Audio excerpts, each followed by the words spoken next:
은혜 받으실 하나님의 말씀은 구약 성경 신명기 8장 1절에서 4절까지 말씀입니다. 8장 1절에서 4절까지 말씀 우리 다 함께 봉독합니다. 내가 오늘 명하는 모든 명령을 너희는 지켜 행하라. 그리하면 너희가 살고 번성하고 야훼께서 너희의 조상들에게 맹세하신 땅에 들어가서 그것을 차지하리라. 네 하나님 야훼께서 이 40년 동안에 네게 광야길을 걷게 하신 것을 기억하라. 이는 너를 낮추시며 너를 시험하사 네 마음이 어떠한지 그 명령을 지키는지 지키지 않는지 알려 하심이라. 너를 낮추시며 너를 줄이게 하시며 또 너도 알지 못하며 네 조상들도 알지 못하던 만나를 네게 먹이신 것은 사람이 떡으로만 사는 것이 아니요 야훼 입에서 나오는 모든 말씀으로 사는 줄을 네가 알게 하려 하심이니라. 이 40년 동안에 네 오복이 헤어지지 아니하였고 네 발이 부르트지 아니하였느니라. 아멘. 다 같이 한번 따라해 보겠습니다. 과연 광야는 시험 들 만한 장소였을까? 우리는 광야가 시험이라고 생각합니다. 근데 그 광야가 과연 시험 들 만한 장소였는가? 이에 대해서 함께 우리가 말씀을 보면서 은혜를 나누고자 합니다.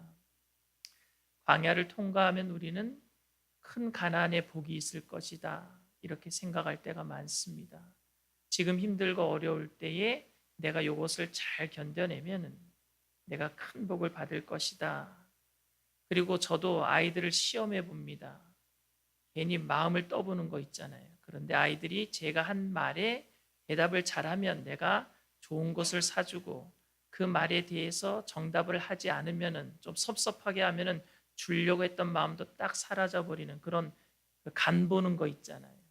그런 게 과연 광야인가? 올해 10월에 시애틀에서 분당 순복음교회 담임 목사님이신 이태근 목사님과 함께 타코마 제일 순복음교회에서 부흥회를 함께 인도했습니다. 그때 이태근 목사님이 어떤 한 목사님을 대단히 칭찬하시는 것을 들을 수 있었어요. 이태근 목사님께서는 이제 올해가 이제 70세예요.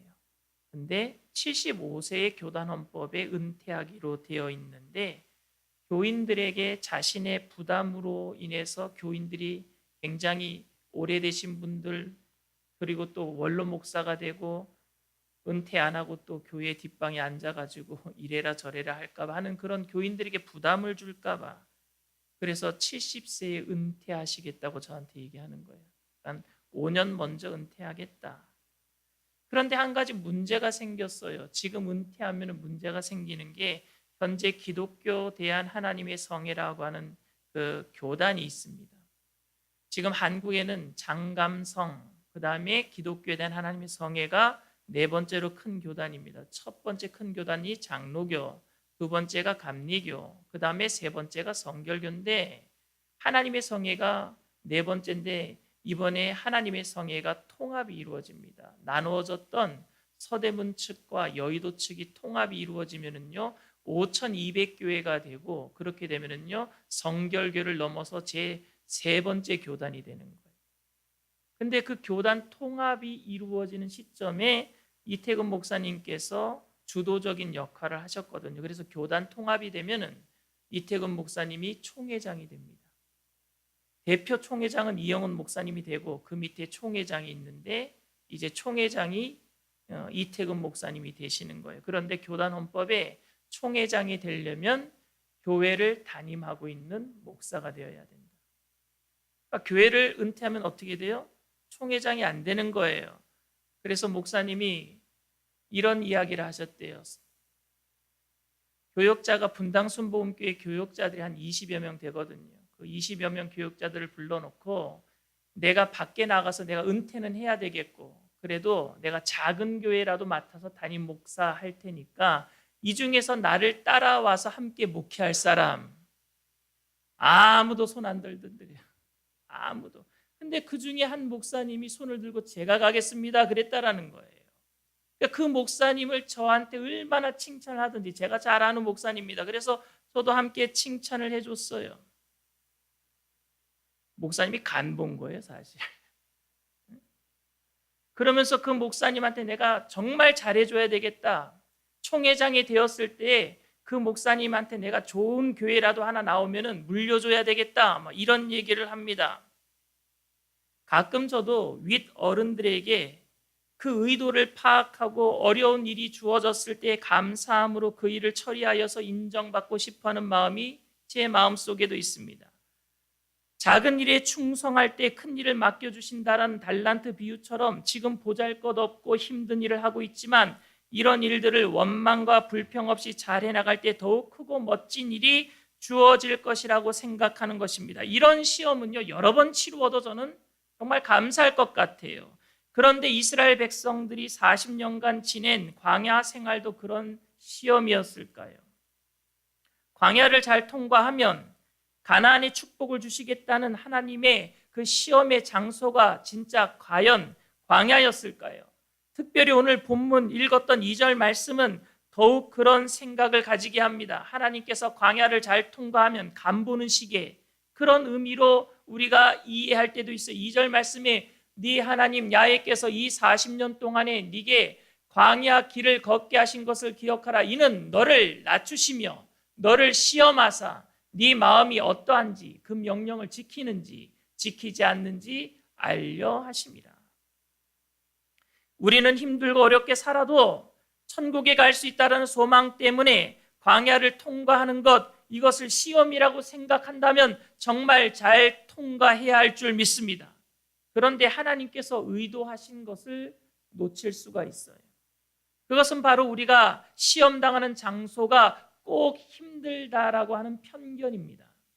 이러한 편견은 본문 3절을 통해서 더욱 오해할 수가 있습니다. 3절 말씀에 너를 낮추시며 너를 줄이게 하시며 또 너도 알지 못하며 네 조상들도 알지 못하던 만나를 네게 먹이신 것은 사람이 떡으로만 사는 것이 아니요 야훼 입에서 나오는 모든 말씀으로 사는 줄을 네게 알게 하려 하심이니라.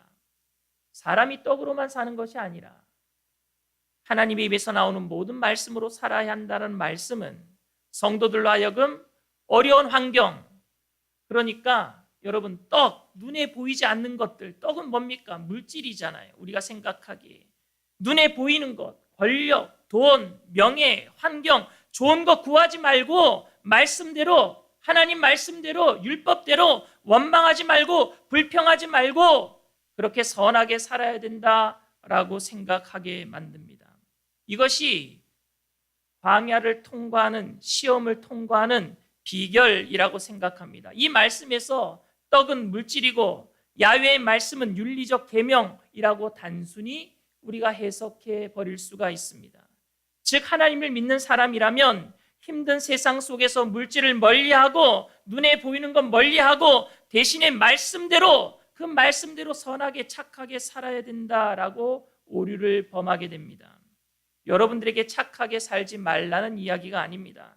단지 착하게 사는 것을 위해서 우리가 하나님을 믿는 것도 아니고 우리를 착하게 사는지 안 사는지 보시려고 하나님이 우리를 시험하는 것도 아닙니다. 율법대로 살아가는 것, 도덕 생활은 굳이 종교 생활을 하지 않아도 인간 양심 안에서 스스로 배울 수 있는 것입니다. 여러분 착하게 살기 위해서 교회 다니려면 다니지 마세요. 교회는 착하게 살기 위해서 교회 다니는 것 아닙니다. 우리 교회 안 다녀도 얼마든지 착하게 살 수 있어요. 착하게 살아야 한다는 것은 신앙 이전에 모든 인간에게 해당되는 것이며 또 사실은 도덕으로만 충분히 우리는 배울 수 있는 겁니다. 학교에서 우리는 도덕 다 배웠잖아요. 종교를 통해 따로 더 배울 필요는 없습니다. 말씀대로 산다라는 것, 떡으로 사는 게 아니라 말씀으로 살아야 된다는 것, 그런 의미가 아닙니다. 하나님께서 그 자녀에게 가장 중요하게 요구하는 것이 단순히 착하게 사는 것은 결코 아닙니다. 특별히 여러분, 그러면 착하게 살지 못했기 때문에, 원망하고 불평하고 살았기 때문에 하나님께서 광야라는 시험을 주셨습니까? 여러분 그것도 아니에요.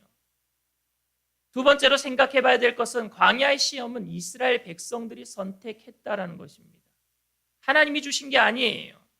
출애굽한 이스라엘 백성들이 모세의 인도하에 젖과 꿀이 흐르는 가나안 땅의 입구 가데스 바냐에 도착했습니다. 그 도착한 시간은 한 달도 채 되지 않아서 금방 도착했습니다. 이제 곧 그 땅으로 진군에 들어가면 이 땅에서 최초로 하나님을 왕으로 모시는 신정 국가가 탄생하게 되는 것입니다.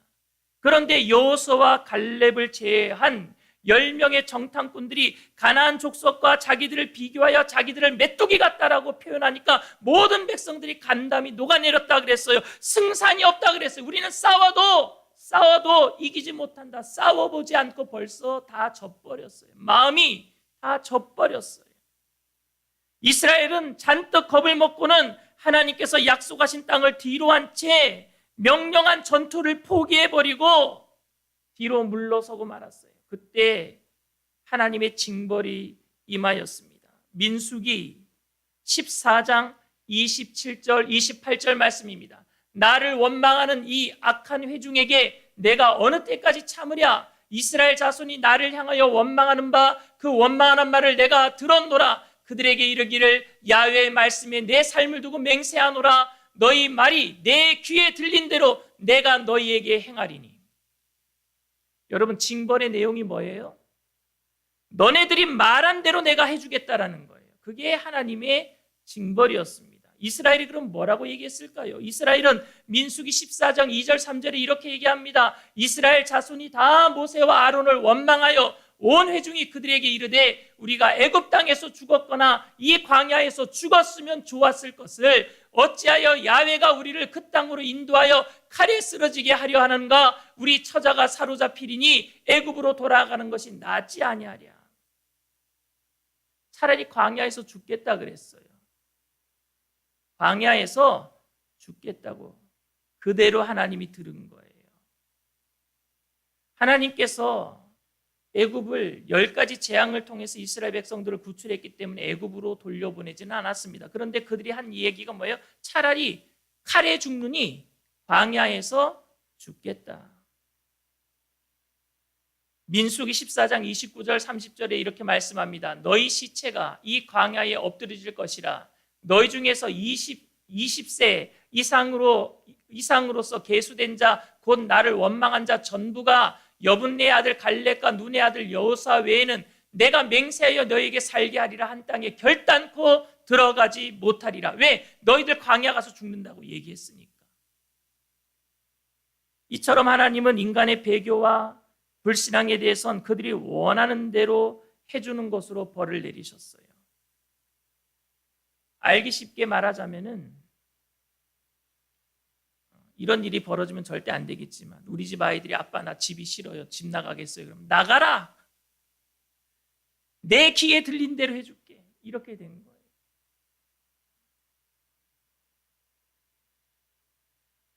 큰 소리치고 사는 사람들, 하나님 없이 내 주먹을 믿어라. 나는 돈으로 살겠다. 그러면 돈 많이 벌게 해줄게. 돈 벌어서 한번 살아봐. 이게 징벌이란 얘기예요. 네 주먹 믿고 살아봐.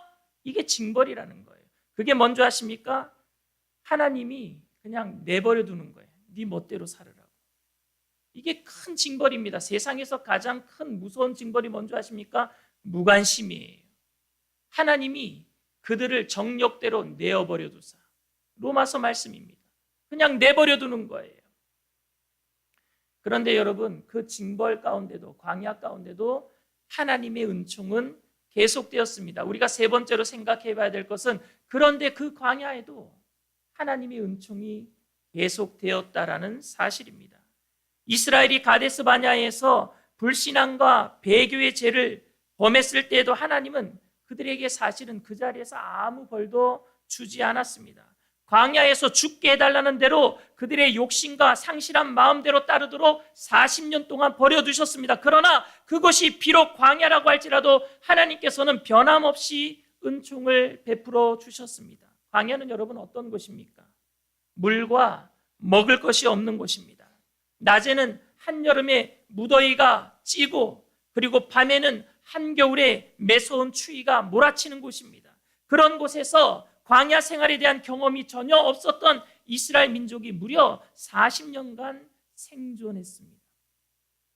그들은 하나님께서 보내주신 구름 기둥, 불 기둥으로 낮에는요 덥지 않게 해주시고 밤에는 춥지 않게 해주시고, 그리고 여러분, 인간들이 가장 원하는 게 여러분 뭔지 아십니까?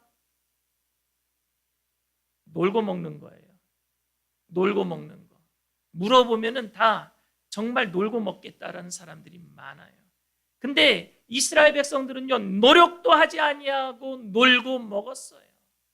광야에서 여러분 40년 동안 뚜렷하게 농사진 일도 없었고 목축할 일도 없었습니다. 씨를 뿌린 적도 없었고 양이나 가축을 키운 것도 없었습니다. 그저 아침에 일어나면 만나가 내려와 있었고 고기 먹고 싶다 할 때 메추라기가 떨어져 있었어요.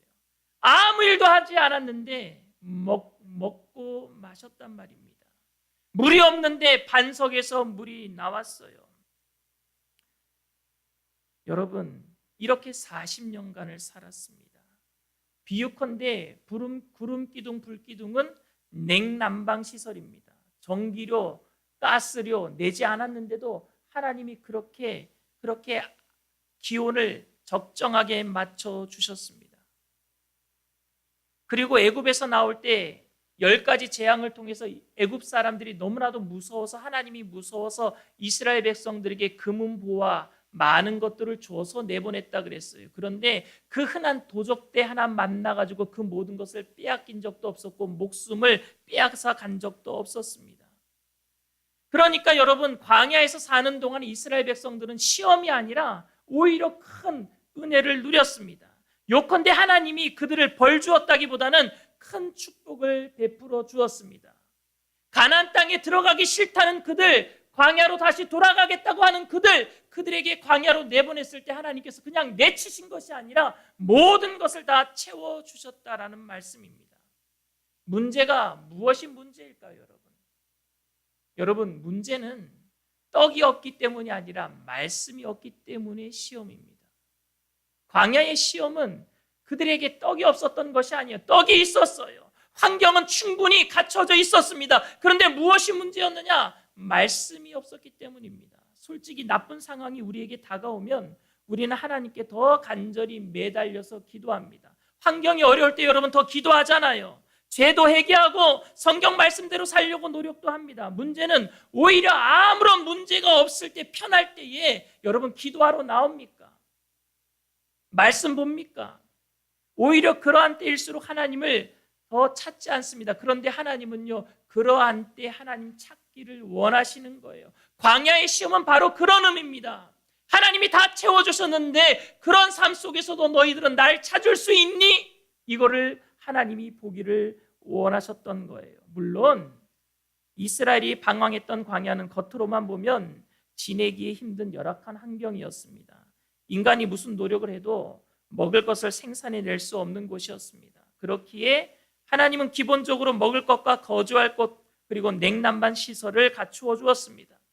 하나님을 진정으로 믿고 따르는 백성들에게는 광야는 사실 힘든 곳은 아니었습니다. 오늘 본문 4절에도 이렇게 얘기를 합니다. 이 40년 동안에 네 의복이 헤어지지 아니하였고 내 발이 부러뜨지 아니하였느니라. 옷이 헤어지지 아니했대요. 신발이 헤어지지 아니했대요. 그리고 여호수아 5장 12절에 가나안 땅에 입성했을 때에 그때 뭐라고 얘기하고 있느냐? 여호수아 5장 12절에 이렇게 얘기합니다. 또 그 땅의 소산물을 먹은 다음 날에 만나가 그쳤으니 이스라엘 사람들이 다시는 만나를 얻지 못하였고 그 해에 가나안 땅의 소출을 먹었더라. 여러분, 가나안 땅에 들어가서 농사를 지어서 그래서 그 해에 그 다음에 소출을 얻어서 그거를 먹고 난 그때에 만나가 그쳤다라는 얘기예요. 그 얘기는 뭐예요? 가나안 땅에 들어가서 첫 해에 농사 지어서 농산물을 얻기까지 만나가 계속 내려와서 하나님께서 채워주셨다라는 사실입니다.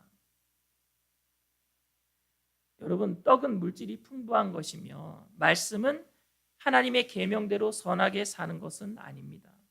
이스라엘 백성들은 광야에서 물질을 추구한 적도 없었으며 하나님의 계명을 어기며 살인, 강도, 간음, 거짓말한 적도 없습니다. 이미 금은보화를 풍부하게 갖고 있었고 먹고 마실 것을 걱정하지 않아도 됐었습니다.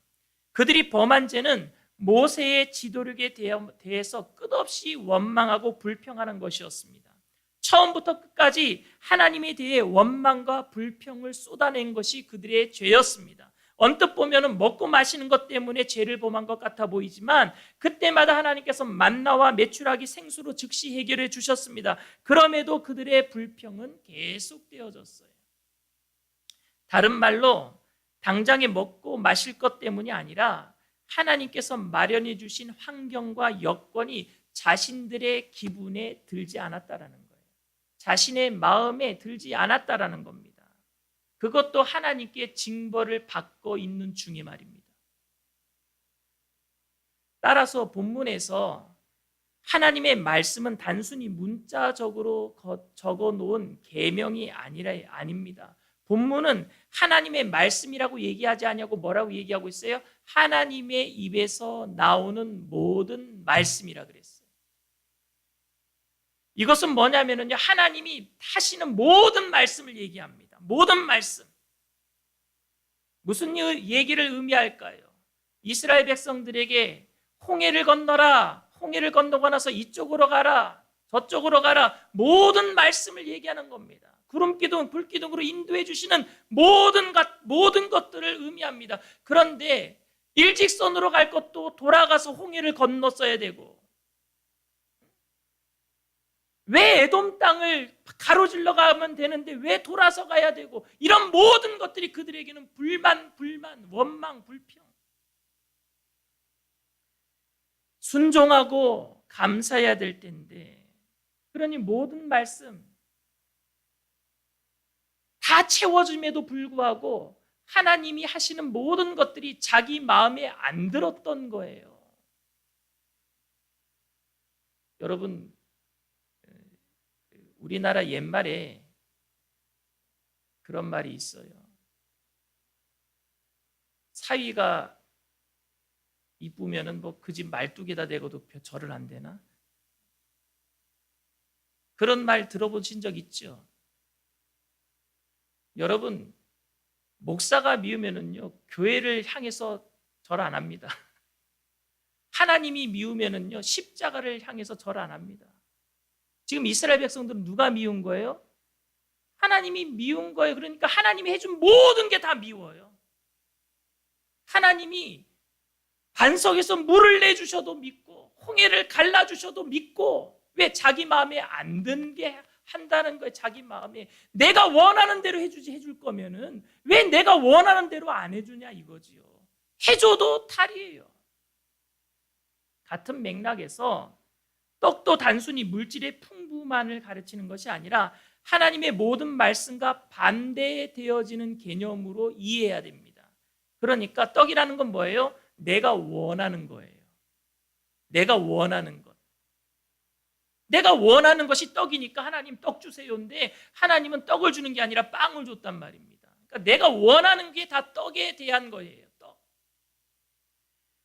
하나님의 인도에 따르기보다는 스스로 자기 인생을 꾸려 나가려고 하는 태도가 뭐냐? 떡을 원하는 사람들입니다. 무엇이든지 자기 뜻대로 돼야지만, 기분대로 돼야지만, 너무너무 좋은 것, 그것 죄의 본성입니다. 하나님이 에덴 동산을 만들어 놓고 선악과를 왜 만들었느냔 말이에요. 기분 나쁘게. 왜 그걸 따먹게 만들었느냔 말입니다. 기분 나쁘게. 이게 우리 인간의 본성이에요. 하나님은 비록 이스라엘로 광야에서 방황하다가 죽는 엄청난 징벌을 내리셨지만 세상 어느 민족도 받지 못한, 아니 전혀 알지도 못하는 놀라운 은총으로 그들과 함께 해주셨습니다. 어쩌면 그 방황 중에도 그들이 다시 가데스 바네아로 진군하겠다고 회개하고 일어섰다면 더 빨리 가나안으로 입성시켰을 수도 있을 것입니다. 아니 그렇게까지 원하지 않더라도 최소한 만나를 주신 하나님의 뜻만을 알아주었다면 그들이 40년 방황하는 동안에 다 거기서 죽었겠는가? 저는 그렇지 않았을 것이라고 저는 생각합니다. 하나님께서 그들의 하나님의 백성들을 향한 그 궁극적인 목적은 징벌이 아니라 항상 구원이며, 또 그러기 위해서 하나님께서 그들에게 원하셨던 것이 내가 광야로 너희들이 나가겠다고 했을 때 광야에서 그냥 전갈의 밥이 되게 하고 떼약볕에서 말라 죽게 하고 그렇게 놔두지 아니하고 구름기둥 불기둥으로 물로 먹을 것으로 채워주신 것은 회개하고 돌아오라는 뜻 아니었겠습니까? 회개하고 돌아오라고. 광야 시험의 본질은 이스라엘이 먹고 마시는 것 부족함이 없을 때 하나님을 제대로 경배하는지를 보겠다라는 것이었습니다. 하나님께서는 극심한 궁핍 가운데서도 하나님을 의지하기를 원하시지만 더욱 원하시는 것은 어떤 상황에서도 하나님의 은혜를 찾아내고 깨닫고 하나님을 의지하기를 원하고 계십니다. 솔직히 말하자면 광야는 여러분 시험이 아니라 하나님의 큰 사랑의 표현의 장소인 줄 믿습니다. 광야는 하나님의 사랑의 표현의 장소였어요. 성도님들 중에는 간혹 그런 말씀하시는 분들이 있어요. 제 코가 석자인데 지금은 조금 힘들고 형편이 나아지면 봉사할게요. 형편이 나아지면 헌신하겠습니다. 라고 말하시는 분들이 간혹 계십니다. 그런데 사람은요, 재물이 없을 때보다는 반대로 넘쳐날 때 오히려 하나님을 외면할 가능성이 큽니다. 그게 광야의 시험이에요. 우리에게 있는 시험입니다. 인류 최초의 배신이 어디에서 이루어졌어요? 모든 것이 다 이루어져서 하나님이 보시기에 너무 심히 아름다운 에덴 동산에서 인류 최초의 배신이 일어났습니다. 없어서 시험 든 게 아니라 너무 있어서 자기 멋대로 하고 싶은데 하나님 뜻대로 살라 그러니까 자기 기분에 안 맞춰주니까 뛰쳐나간 거 아닙니까? 자기 기분에 안 맞춰주니까. 오늘 한국이 왜 힘든 줄 아십니까? 옛날에는 보릿고개가 있어서 그때는 정말 못 먹고 못 살아서 그래서 너무나도 합심을 잘했어요. 싸우지도 않고 열심으로 잘 살아보세요. 그런데 요새는 모든 사람들이 채워지니까 또 집안에서는 아이들이 스포일 되니까 뛰쳐나갑니다. 왜 내 마음대로 못하게 하느냐는 거예요. 내가 하고 싶은 게 있는데 이스라엘은 가데스 바냐에서 떡을 밝히느라고 물질을 밝히느라고 윤리적 종교적 말씀을 어기는 죄를 지은 것이 아니었습니다. 만약 정말로 물질을 밝혔다면 오히려 풍요로운 가나안의 침투에 들어갔어야 될 거 아니겠습니까? 대신에 그들은 전쟁은 해보나 마나 빤히 질 것이므로 차라리 애굽으로 돌아가거나 광야에서 죽겠다고 나섰을 뿐입니다. 다른 말로 하나님이 이렇게 하실 것 같으면, 하나님 믿는 게 이렇게 힘들 것 같으면, 하나님의 말씀이 내 마음에 안 맞을 것 같으면 적과 꿀이 흐르는 땅도 포기해도 좋으니까 나 다시 돌아가겠다. 내 멋대로 사는 곳으로 돌아가겠다. 그러니까 하나님을 믿을 때 우리들도 그래요. 하나님 날 힘들게 하지 마세요. 내 마음에 좀 들게 해주세요. 그러면 내가 잘 믿고 내 마음에 안 들게 하면 나 그냥 내 멋대로 살게 그냥 내버려 두세요. 이게 우리의 자세예요.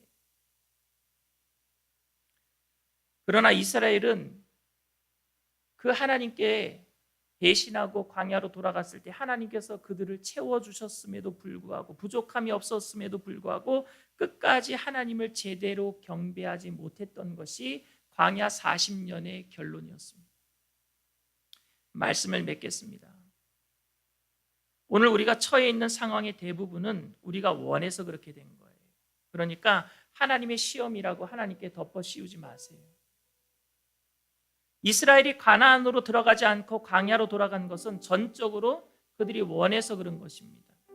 그렇다고 하나님께서는 그냥 그들을 그냥 내팽개쳐 버리지 않았습니다. 구름기둥, 불기둥, 만나와 메추라기, 반석의 시원한 물로 그들의 모든 것을 채워주셨습니다. 그럼에도 이스라엘 백성들은 주위 여건과 상관없이 아무리 편해도 무조건 자기 뜻대로만 하고 싶어 했어요. 마치 신혼여행에 가서 부부가 주도권 싸움을 하는 것처럼 말입니다. 이스라엘은 하나님이 남편이라 그랬어요. 남편이 잘 해주는데 그 아내가 마음에 안 드는 거예요. 그러니까 날마다 남편에게 원망과 불평을 쏟아놓습니다. 호세아 선지자가 그 이야기를 했어요. 하나님이 이스라엘과 결혼한 그런 상황을 상징적으로 이야기를 했습니다. 그런데 남편이 그렇게 잘해줘도 아내는 싫다고 또 뛰쳐나가고 또 뛰쳐나가고 음란행위하러 또 술집으로 가고 그게 고멜이에요. 호세아 아내 고멜. 잘해줘도 왜? 자기 마음에 안 든다고. 그게 떡이에요. 내 마음에 안 드는. 혹시 내 뜻대로 되지 않아서 지금 원망과 불평으로 살고 있지는 않습니까?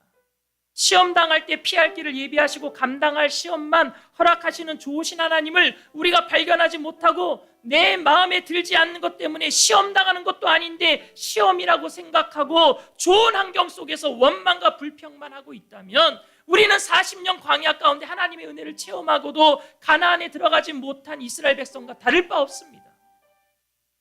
광야에서 만나와 메추라기, 구름기둥, 불기둥, 반석에서 샘물이 터지게 하는 것이 얼마나 흥분됩니까? 없는 곳에서 그런 것을 만나게 되는 그런 흥분, 이 땅에서 우리가 누려야 될 줄 믿습니다. 이번에 청년들과 미네소타 가서 거기는 집이 아니잖아요. 집을 하나 빌리긴 했지만 여러분, 교회처럼 아니면 여러분들이 있는 집처럼 좋은 식기가 없어요. 근데 가자마자 보니까요, 식기가 다 썩어 있어요. 녹슬어 있어요. 그런데 청년들이 밖에 나가서 수세미 사와가지고요, 그걸 닦으면서도 기쁜 거예요. 왜? 거기다 라면 끓여 먹을 기분에. 얼마나 기쁜지 몰라요. 여러분, 상상도 못했어요. 거기서 닭튀김을 해 먹을 거라고는.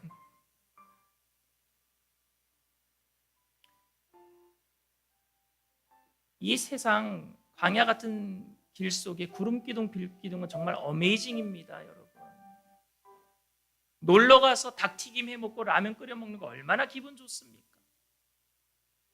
하나님께서 이스라엘과 광야 생활하는 것을 호세아 선지자를 통해서 허니문이라고 표현했습니다.